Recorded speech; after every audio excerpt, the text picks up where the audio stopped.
কষ্ট করে ডোনাটগুলো বানানোর পরেও মনটা ভেঙে চুরমার হয়ে যায়। আর আমার বর আমাকে সান্ত্বনা দেওয়ার জন্য শপিং করতে নিয়ে বের হয়, কিন্তু মনের কষ্টগুলো কি এত সহজে ভোলা যায়? আসসালামু আলাইকুম। আজকে খুব শখ করে ডোনাট বানাতে এসেছি, তাই 1 কাপ কুসুম গরম দুধ নিলাম আর তার মধ্যে 1 চামচ ইস্ট দিয়ে দিলাম। আর এই ইস্টটা দিয়ে আমি এর আগেও একবার ডোনাট বানিয়েছিলাম। 2 চামচ চিনি, স্বাদ মতো লবণ দিয়ে নেড়ে চেড়ে ইস্টটাকে অ্যাক্টিভ হওয়ার জন্য 10 মিনিট মতো রেস্টে রেখেছিলাম। সুন্দর সুন্দর ডোনাট বানানোর ভিডিওগুলো দেখে আমারও ইচ্ছা করলো ডোনাট বানাতে, তো তাদের ভিডিও ফলো করে আমি ডোনাটগুলো বানাচ্ছি। তো 2 কাপ মতো আটা, তার মধ্যে 1.5 চামচ মতো বাটার দিয়ে আমি একটা ডো বানিয়ে নিলাম। এই ডোটা যতটা সফট আর মসৃণ হবে, ডোনাটগুলো ততটা সফট আর সুন্দর হবে। তো এই ভেবে আমি ঘন্টাখানিক সময় ধরে হাতে মেখে মেখে ডোটাকে এরকম সফট পর্যায়ে এনেছিলাম। এখন এটাকে ঢাকনা দিয়ে ঢেকে আমি 1 ঘন্টার জন্য রেস্টে রেখে দিব। তো তারপরে আমি রান্না বান্না গোসল সবকিছু কমপ্লিট করে নিয়েছি। আজকে কচু দিয়ে মাছ রান্না করেছিলাম, আর কোনো কিছু রান্না করিনি। তো একেবারে খাওয়া দাওয়ার পরে আমি ডোনাটগুলো বানাতে বসবো। আজকে তো আমার ছানাটা সকাল থেকে অনেক খুশি,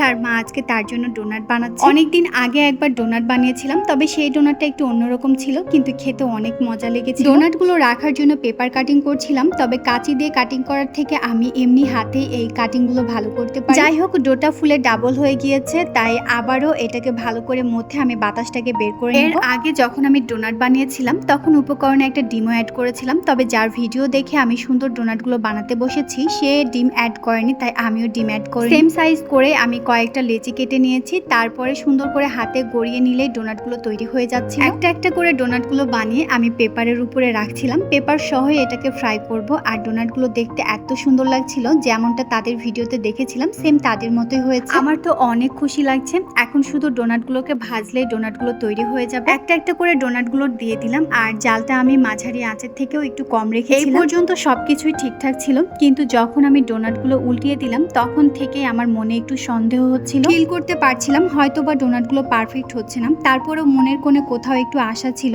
এত কষ্ট করে বানিয়েছি ডোনাটগুলো খারাপ হতে পারে না। তারপর যখন একটা ডোনাট ভেঙে দেখলাম তখন পুরোপুরি শিওর হয়ে গেলাম ডোনাটগুলো একদমই হয় নাই, মানে খাওয়ার মতো হয়। আমার ছানাটার কথা ভেবে আরো বেশি কষ্ট হচ্ছে। সে সারাটা দিন অপেক্ষা করে আছে যে আজকে তার মা তাকে ডোনাট খাওয়াবে। এখন আমি তাকে কি উত্তর দিব? ভিডিও দেখে সেম টু সেম করার পরেও তো খাওয়ার উপযুক্ত ডোনাট বানাতে পারলাম না। তো যে আপুরা ডোনাট বানাতে পারেন তারা প্লিজ আমাকে বলবেন যে আমার কোন জায়গায় ভুল হয়েছে। আমি অনেক বেশি চিন্তায় পড়ে গিয়েছিলাম, সবকিছু তো নষ্ট হলো, সাথে আমি আমার ছানাটাকে ডোনাট বানিয়ে খাওয়াতে পারলাম না। এই জিনিসটা আমাকে বেশি হার্ট করছিল। তো আপনাদের ভাই আমাদের মন ভালো করার জন্য একটু কেনাকাটা করতে বের হয়। আমার ছানার ছোট্ট পায়ের জন্য চটি খুঁজছিলাম, তো অ্যাশ কালারের চটিটা অনেক পছন্দ হয়ে যায়, কিন্তু সাইজে মিলছিল না। তারপরে এই গ্রিন কালার চটিগুলো আমার ছানার পায়ে অনেক মানাচ্ছিল, তাই সেগুলোই কিনে ফেললাম। তাকে খুশি করার জন্য তার মন মতো কিছু খেলনাও কিনে দিলাম। তো আজকের ভিডিওটা এখানেই শেষ করছি। সবাই ভালো থাকবেন। আল্লাহ হাফেজ।